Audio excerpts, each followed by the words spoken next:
There's 38,065 questions. Now, I won't read them all to you. Obviously.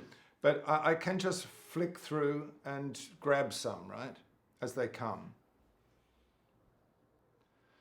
My brother David died 2 years ago. He was just 24 and I was 19. It feels like everyone is moving on and forgetting him, and I'm afraid of letting go of my anger. What if I don't know who I am without it? For so long has my grief been an inextricable part of me. Alison. The thing I really love about the Red Hand Files, and why I almost consider this to be like a spiritual practice, is that I'm forced to think about these questions and not respond immediately. When I do respond immediately in my mind, I don't respond with the better part of my nature, I would say. Does that make sense? Yeah. It requires some days to sort of think about what the person's saying and to arrive at a compassionate relationship to the question and to the person who's writing in.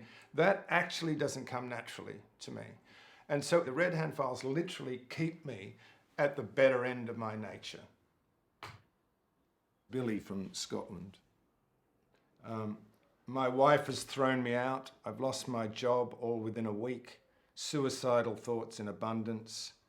How does one handle having seemingly no control over one's life? This is a really beautiful question too, you know, and incredibly sad. They're incredibly moving, these questions, because you know, you don't, if something happens to you, the first thing that comes to mind is not to write to these are desperate questions from people who don't have anyone to ask. You know, they're just sending these questions out into the whatever. The void. To the void, yeah. Dear Billy, the majority of letters that come into the Red Hand Files, in all their various forms, are essentially asking the same question. Your question. How are you, Corin? Yeah, good. Yeah, really good. Haven't seen you since yesterday. How do I handle seemingly having no control over my life? This question is often accompanied by feelings of betrayal and rage and resentfulness, of hopelessness.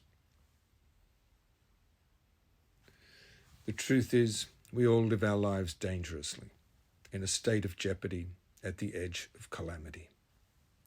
You have discovered that the veil that separates your ordered life from disarray is wafer thin. This is the ordinary truth of existence, from which none of us are exempt. In time, we all find out we are not in control. We never were. We never will be. But we are not without power. We always have the freedom to choose how we will respond to whatever it is that life offers us. You can collapse and be dragged under. You can harden around your misfortune and become embittered. Or you can move toward the opportunity that is offered to you, that of change and renewal. The next best action is always presented to you, Billy.